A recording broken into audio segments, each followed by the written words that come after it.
The Nasdaq 100 clearly at the top of this range. We can see going back into basically March 31st.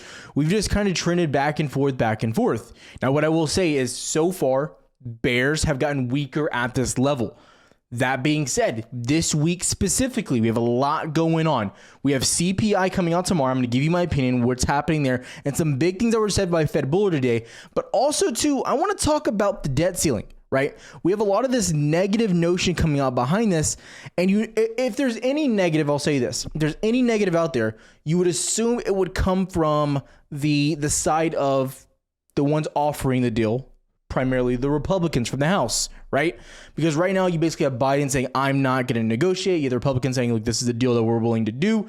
And they're just fighting, go figure.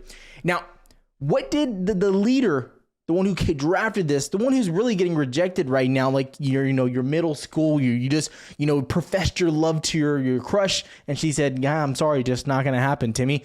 But as you can see here, he said, we never have defaulted and we never will. Now, spoiler alert, that is actually fake news. But we have defaulted, but I get where he's going. So this is kind of a good statement. So this is what we're going to talk about. This is where we're going, and this is ultimately how we're moving. Before we get into that, I ask you to do two things. Consider liking and subscribing. I don't want to spend too much time on this, but we go over the fundamentals and technicals every single day. Good, bad, ugly. I tell you exactly what we saw, what we did the day before, and ultimately what we're looking for the next day going forward. Also, too, the Discord link is down below if you are interested. This is not a signals group, so don't take it as that. I always see people join them like, oh, where are my signals? I'm not rich today. Surprise. This is for people that want to learn how to trade, get involved with other traders like yourself, and ultimately put them in a better position to maybe get a little bit of an edge in the market, right? We have a lot of education. We go over trades as well, but it's more focused on making everyone 1% better every single day. And even that means like today, not taking too many trades. Let's get into it. So we look at what's happening here. And I just said something interesting. I said today, not to take too many trades. Now, what did we talk about yesterday? We didn't expect much. I think this is like the biggest problem with maybe anything and anyone. Have some real expectations, people. When I go on the first date with someone that's clearly a few points above me, unless, I got the Riz going to the peaks, I don't expect to maybe get as far as I should. That doesn't mean I don't shoot for the stars, but that means I have some realistic expectations in my head. Now, when we're going into maybe the most important day regarding what's going to happen with rates and if we're going to get that pause like that has been hinted at, like the Fed keeps saying that they kind of want to do, that they may have reached a restrictive enough area, okay, maybe it's not the day to be hammering positions, right? Maybe it's not. Now, when we go over to Yahoo Finance, giving you a quick visual, showing you kind of some of the volume coming in here, I think we can come back to reality as well. Yesterday, 50 million volume. Today, 48 million. Even less volume traded today than there was yesterday, right? So we don't necessarily expect that much from this, right? We don't expect to get a crazy slingshot up, slingshot down. Before key event days, you tend to not do much. You tend to trade sideways, and big money has already set their positions or is ready for that overall move. Now we go into something like Bookmap, you get a better visual of what's happening here. And I posted this on Twitter so you had a better visual, specifically on NASDAQ. But again, we talked about 4138. But before we jump into that specifically, we can look at, and what I like to talk about and what I like to look at here, specifically on Bookmap, the link is down below, you can check them out, is what's happening down with the iceberg orders. I like to look at icebergs so I like to see the biggest orders that come in. And I think Bookmap just gives the best visual for me. And again, that's why I cover this almost every day here, right? So we had 600 lots, and it's just not that much, like smaller orders in comparison on the big bull day when we were at the lows in the channel. For instance, if you guys do not remember, when we were down here, right, when we were down here at 13,000, down here at 12.95, we had massive buyers stepping back into the market. That's why we remained bullish while we were over those key levels, right? The story never really flipped. We just had to watch the key levels, watch the range we were trading in, right? And then where were the buyers showing up, right? So we go back to Bookmap and you can see, you had some orders up and down, but they weren't very large in comparison to what we've seen. Now I'm going to talk about some levels here, but I want to talk more about near the end of the day. You got a little bit, nothing crazy. Now, is this surprising? Like I just said, no, none of this action is surprising. It just confirms the overall thesis of what we're expecting into tomorrow, right? We're looking at this from a viewpoint of we need to see data. Data is king. We don't make big reactions before the data comes out. We wait, we get the data, and then we trade from there based on our ranges and our key level. Being said, we need to talk about some of the expectations released by JP Morgan today. I also think it's very interesting that if we go back to the last two CPI meetings, we had a lot of movement prior to those readings, especially prior to some of the FOMC meetings, which were regarding rates, right? We have a lot of movement going into those. Today and yesterday, we really saw flatline, nothing really happening. Now, this goes into my thesis of right now, you only are going to move in a negative way if data comes out negative, right? And that's been the theme specifically for CPI and inflation, right? So this is what JP Morgan released today, giving you a little bit of maybe a roadmap into tomorrow. If you come out at 5 to 5.2 on CPI, they expect some upside in the market around 1%, maybe 5.3 to 5.5. 1% downside. I think you actually get more downside above 5.5, a lot more downside, right? And they give you the odds here as well. Odds definitely favor, the flat or with upside movement on the market, right? Now, I'm going to tell you now, I don't necessarily think it's that easy, but I do want to talk about this data and some of the things to expect. Now, this is investing.com if you want to check them out. I recommend using investing.com just because it gives you a calendar and it's just really easy to understand. And then, you can just plug and play with all those dates as well. Now, specifically CPI year over year. We know a few things, okay? Core inflation is not really budging, okay? You're asking, hey, can we get to second base here, babe? But she just continues to tell you, no, it's not going to happen this year, buddy. And that's kind of where we're at. Now, CPI, which takes into less measures, core is king, understand that. That's why the Fed keeps saying core inflation is persistent and it's holding very well where it's at. Now, worth mentioning, last meeting, we had some, we had a good read, right? Expectation 5.2 came out 5%. Now, expectation is to come out flat at 5% again. Now, what I will say, we have been on this endeavor of constantly dropping on CPI, since give or take, I believe last July. It's kind of crazy to think it's been that long, but that's where we're at. If we break the 5% marker down, I'm going to tell you, you look good for upside on the market. Now, again, I agree core inflation is an issue, but Fed Board even came out today and said, look, it's going to take time before rates start to impact what's happening with inflation. It's not going to happen overnight. We're not going to see core inflation specifically, start dropping overnight. So we need to understand that. But combine that with the tone that we're taking with the debt ceiling, fundamentally, and you're going to be like, Tyler, what are you talking about? Fundamentally, we look good. Fundamentally, you will move in a positive direction. If you come out lower than 5%, you look really good. Now, giving you targets, giving you expectations here. What are we looking at? Now, again, if CPI comes out good, and I need you to understand this. Don't say, Tyler, we come out tomorrow and CPI comes out high and you're like, oh my God, Tyler, you were wrong. No. If CPI comes out good, 5% lower, okay, this is my target, okay? Putting myself out there. This is what you come here for, though. You come here because we tell you our expectations. We're not scared of the comments, right? People comment down below all day, every day. And we read every one of your comments. We try to respond to them as long as they're not just like some people are legitimately scary. I'm not going to lie. I look at the comment, I'm like, that guy or woman might have serious mental health issues. So we just kind of skip that one, right? But for the most part, as long as it's semi-normal, if it's a good question, then we love to answer it, right? We want to help you guys. But we're not scared, guys. We worry about that person, the guy, dude, I don't know if you know what's going on in America right now, but that comment, kind of the problem, right? We worry about those guys, but we're not scared. We put our necks on the line. We got the cashmere shirts today because we put our necks on the line. We dress for success. We prepare for the worst. We expect and we rely on all the tools and all the preparation every single day. So when we look at this, I'm going to tell you right now, you're not going to like this, Bears. You're not going to like this. With a good CPI report, lower than expected, 5% or lower, I see us over the next week and a half, going up to 13.7 here on the NASDAQ. Yes, almost 400 or 500 points of upside on the NASDAQ with a good report. Clip this if you need to. Now, again, if CPI comes out negative, then or higher than expected, then I don't see that being that good. Okay, personally, understand that. Why though? Why? But we'll get to why. ES. What do we expect here? Again, I'm gonna shoot to you straight. Again, hold on. I got you coming up towards. I'll give you a conservative target. Okay, right?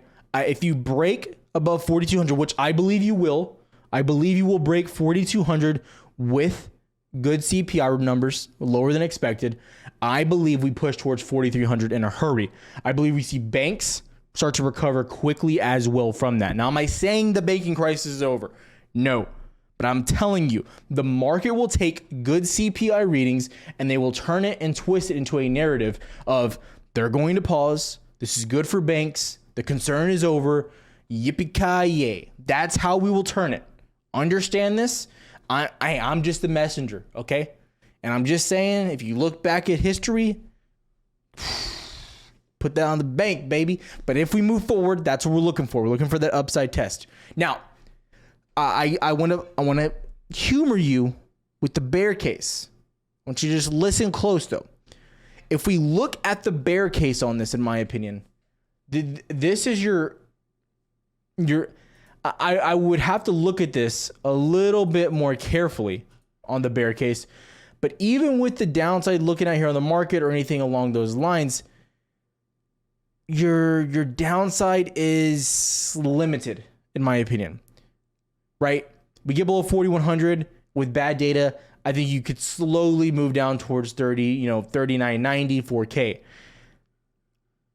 But I don't love it. I really don't. So even if we look at it from this perspective, we have almost 200 points of upside with like 130 points of downside potentially. So I still love the upside opportunity, but again, it's all dependent on that data. Looking at something like the NASDAQ and tech overall, I don't even think the 200 SMA right now is in the cards. I don't even, unless data comes out absolutely terrible and like you're at like 5.5%, I don't see you getting below 12.95. Why? Because the outlook of tech, the earnings that continue to be reported, and again, people are going to say, guys, your year-over-year revenue is down. Look, if you're in the expectation and you understand consumers are spending less money and they're slowing down overall, but you're still able to put up decent numbers in comparison to where you were in 2021, because people keep saying you're down year over year. Can we just take a step back? Do we understand what was happening from 2020 through 2021? It was the best years that we've ever had on tech. Go look at the numbers. Everyone was spending money that the government was just printing and just handing it out, and they were just dumping it back in the market. Okay, so we need to understand 2020 through 2021, if you can even hold those numbers, around those numbers, you look great because those were the peak of the market, right? Understand that. So for anyone saying, oh, year over year numbers, this and that, unless you really start showing negative growth for these tech companies, which with the AI craze, I don't see happening right now, understand earnings are printing within 10%, within 10% of where they were at local all-time highs back in November and October. You need to start realizing what's happening. I'm not talking about with mid-cap names like Upstart or Square or PayPal. I like some of those names, but I'm talking about the big caps. I'm talking about what's happening with Netflix, what's happening with Apple, what's happening with Amazon. Their costs are rising. Amazon has some worries along the supply chain with some of these concerns with inflation. But overall, they still show the demand is there for their products, right? It may cost a little bit more to get the product out there, but they're still showing what's going to happen when the recession ends in a year from now, a year and a half from now. What's going to happen to these companies? Are they going to be gone? No. That's ridiculous to think about. The consumer is still going to be there. The consumer is going to be even hungrier than ever for more and more products. So right now, what I keep saying during this time, focus on the companies that continue to innovate and they are taking advantage of this moment. What did I say last week with AMD's earnings? Everyone was like, oh man, AMD's earnings, they were terrible. They were terrible. Year over year, Tyler, they were down. Guys, even though I had some options and I left them open, but they were up 20, 30% before then. I told everyone, even in Discord and here the day before, I was like, look, close your options if you don't want the risk. Shares though, still love them. Absolutely. You dropped. What happened the next day? Microsoft announced that they're going to be funding all their AI ventures with AMD, right? Unlimited credit, AMD, go for it. Whatever you want to do with AI. Because why? They're taking advantage of all the cash these companies have on hand, and they're diversifying. Look at Apple. They're just going full in, becoming a little bit of a bank while all the other banks are getting crushed. That's what great companies do. They take advantage of weakness in the market. You got to understand that. I still love what's happening here. Now, again, my little rant, my spill on the long-term thesis of the market. The downside opportunity here, again, you're watching oil, you're watching crude. And again, I see your comments. Believe me, I watch crude. Me and crude oil, that's bread. This is peanut butter. That's jelly. I'm making a sandwich, baby, because we go together and it's just that good. Sweet, salty, savory, all in one. Now, as you can see, as we look at what's happening here with oil, we've been talking, you are pushing a little bit higher up on oil, the crude, the barrel, right? You are. But for all things considered, you're just below the previous range, so or at the bottom of the range. There's no reason for inflation data, in my opinion. People keep saying the gas prices are higher than they were before. I'm just like, for 7 days they were. I don't think that's gonna really affect too much in the supply chain. Just gonna say that right now. So that's where we're at right now. We're still down, very volatile market. You don't want to see oil moving like this, where it's very volatile. It doesn't give you a sense of stability whatsoever, right? Going back to even, what happened, before COVID, right? 2019, you traded, sideways in a range essentially, right? Going back here, you can see clearly, right? We just went up and down from 65 basically to 52, just back and forth, just sideways, right? That's kind of healthy. Even before that, from 2018 till, beginning of 2019, sideways, right? So you don't want to see crazy movement. You want to see like a little bit of a range. And it's looking like possibly oil is creating that range here between basically 80 and the lows of 72, 73. If it can get back above this and hold above that. This would kind of sign a little bit area of normalcy, right? We've had a lot of more data coming out of what's happening with the Saudis and them kind of flooding the market with oil. These are a little bit of concerns. But again, I don't think oil is the cause for CPI to rise right now. I could be wrong.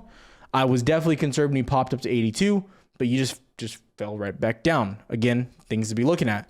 Even looking at these oil company names, they definitely came back down. So definitely be looking at where you're at here. Now, DXY, another big concern here. Now, when the debt ceiling problem does get solved, I think we'll see some strength from the dollar. But again, I keep getting questions about DXY. What do I think is happening with the dollar? And if you are unfamiliar with the dollar and overall movements here, understand a few things here, right? Basically, when the dollar is dropping, let's hypothetically say this is your equities, right? This is Apple. This is stock. This represents stock. Now, I am an investor. And if the dollar is rising hypothetically, right? I'm in the sense of my dollars are worth a lot. They're just gaining value. So basically from 2021 through 2022, the dollar just went berserk from 89, the DXY, all the way up to 115. In comparison, the dollar overtook the pound. I think it almost overtook the euro. It was destroying, right? It was going really crazy, right? You can go look at all the different pairs, right? Absolutely bananas. But then what happened right here in October through November, you started to see kind of the downfall of the dollar with what was happening with devaluing. Okay. So giving you, for instance, when the dollar is dropping in value, it makes sense to buy equities because your money can grow in those equities. So like Apple can go up from, worth $100 to $122, even while the price of the dollar is basically getting devalued. And this may confuse people, may lose people, but the best rule of thumb here is when the dollar drops, it gives you a risk on mentality. Right? That's what you want to do. You want to have more risk. You want to own equities. You want to own commodities, whatever it may be, right? Typically it's equities, not commodities. But we look what's happening here and you're still kind of sitting in this range. And if we look at the dollar where it's at, if you lose this range and you've already invalidated this demand level here, you don't look great. The next level will be down here at 99, 98. Now the problem here is with the debt ceiling. We've seen a lot of this debt ceiling concern hold the dollar back. That's where I'm looking at this and I'm like, I don't like what I'm seeing. So if this keeps getting held off, we get CPI numbers as well. I think it's very possible that the dollar gets crushed, which could also fuel the upside opportunity in equities also. Now, a lot of people, again, asking about things like gold, like Tyler, look, hey, you boomers, I read your comments. I read them. Don't worry, I read them. Guys like, hey, Tyler, Sonny, I know you went to college for me. right? Tell me about this gold thing. Now, gold, I think gold is a great hedge. Every time we have a bank issue, every time we have a rate issue, every time yields start moving, gold just keeps trucking up. Basically, since the beginning of October, we've gone from 16.5 up to 2,000, almost all-time highs now, right? But I'm going to tell you right now, this is not the time to be buying gold. If you have a position, awesome, you can hold here. But I'm not trying to go long on gold at all-time highs. If you look at Google Trends as well, you are at the all-time high search for how to buy gold. It's actually kind of hysterical. The previous time you were at all-time highs, or the previous highs on that search, just to let you know, was right here, August 2011, I'm sorry. That is terrifying. You saw a peak and you continued on. I'm not going to say that history always repeats itself, but sometimes, again, it echoes. So we need to understand that, of just understanding where we're at. You do look good here. I'm not telling you to go short on gold. I would never do that right now. It makes zero sense. However, I will say, not the time necessarily to be hammering calls. Giving you a visual too, though. The last time you broke highs, this gives you a great, for instance, look at how you treated this level, right? You break above highs, you hit it, mount, push back up, get back below. But once you remount, again, that's the time you always try to go long, is right here when you get that remount. That's your entry opportunity. Back here, oh wait, was a good opportunity. So understand that, right? Understand. If you start to mount this area, pushing up, retesting, then going, of course, great opportunity. You're going to have your opportunity. There's no reason to ever rush into these plays. And, if things with CPI start to go bad, gold's a name you got to look at, right? You got to look at gold, ETFs, whatever it may be. Opportunity is there. Also look at what's happening with yields, how they're respecting right now, how they're moving right now. We're starting to see, even the 2-year. Again, I have tried to be covering these yields as well for you guys. You still are kind of operating in this little bit of a flag. I'm going to continue to say that, right? It's not the best, not the most optimal direction. The 2-year, the 5-year looks worse than the 2, in my opinion. The 10-year looks okay. And then the 30-year looks the best. In a perfect world, you want the 30-year tracking higher than the other yields. It makes sense. Longevity of the economy and the market. That's what you want to see. Again, going to the 10 versus 30. This continues to get smacked, right? We've been tracking for a long time the higher lows you've been making right here, right?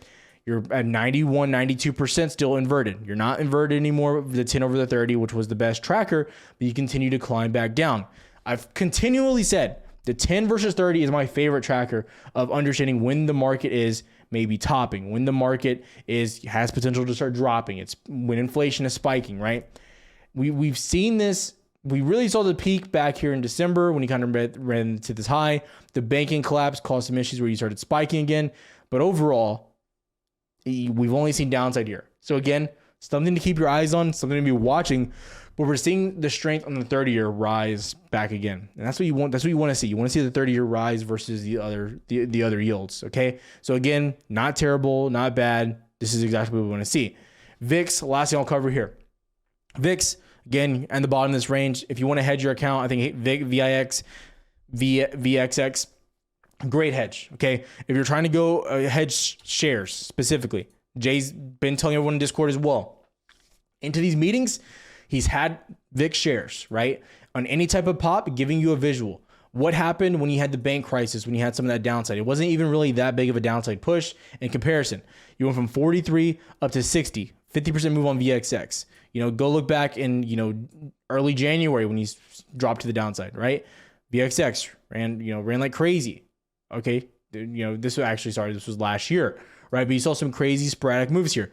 Going back in September when he had that big drop. You went from 71 up to 88, right? So you still get these big moves, still a decent hedge. Understand where you're at and understand how you're moving. Volatility has greatly slowed due to some of the one-day contracts on SPX and VIX. But again, I still like it. It's a great hedge if you are trying to hedge so you don't overextend yourself. That's what I'm looking at. That's what I love. I'm not going to go over specific names I love. If you want to see stocks I like, yesterday's video covered them very in depth and names that performed really well. Microsoft today ran to 310. Nvidia, AMD continue to show strength. Tesla, you got a pullback. I think today was a great opportunity on Tesla, right? Netflix ran to 335. A lot of these names did very well. Okay, even with the market not getting, that push that you wanted. I still love them, still like them. You got my report. You got what I'm looking for. You got the cheat sheet. I'll see you tomorrow, traders.